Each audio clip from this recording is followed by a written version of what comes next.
রোজা রাখার বিধান যেভাবে এসেছে। হিজরতের আগে মক্কা নগরীতে রোজা ফরজ হয়নি, বরং মদিনাতে ফরজ হয়েছে। নামাজের মতো রোজাও ধাপে ধাপে এসেছে। বর্ণনায় ৩টি ধাপ এসেছে। ১. মুসলমানদের উপর প্রথমে রোজার বিধান ছিল প্রতি মাসে ৩ দিন আর আশুরার রোজা রাখা। সালমা ইবনে আকওয়া রাহমাতুল্লাহি আলাইহি বলেন, নবী করিম সাল্লাল্লাহু আলাইহি ওয়াসাল্লাম আসলাম গোত্রের এক ব্যক্তিকে লোকজনের মধ্যে এই মর্মে ঘোষণা দিতে আদেশ করলেন, যে ব্যক্তি খেয়েছে সে যেন দিনের বাকি অংশ সওম পালন করে, আর যে খায়নি সেও যেন সওম পালন করে, কেননা আজকের দিন আশুরার দিন। সহিহ বুখারী হাদিস নাম্বার 2007। ২. আল্লাহ তাআলা রোজা ফরজ করেছেন, ঐচ্ছিক হিসাবে যারা রাখতে চায় তারা রাখবে, যারা রাখতে না চায় তারা এর জন্য ফিদিয়া দিয়ে দিবে।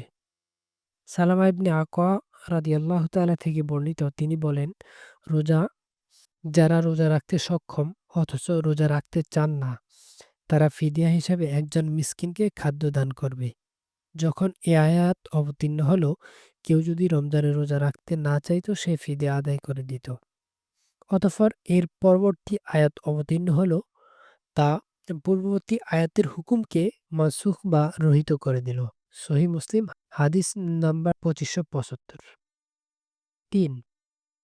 তৃতীয় ধাপে আল্লাহ তাআলা সবার উপরে এই রোজা অবধারিত করে দিলেন। যারা চায় রাখবে, যারা চায় ফিদিয়া দিয়ে দিবে। এ সুযোগ রহিত করে দিলেন। এই তৃতীয় ধাপে প্রথমে এমন ছিল যে রোজা রাখার পর সন্ধ্যায় ইফতার করবে, ইফতারের পর ঘুমানোর আগ পর্যন্ত খাওয়ার সুযোগ ছিল।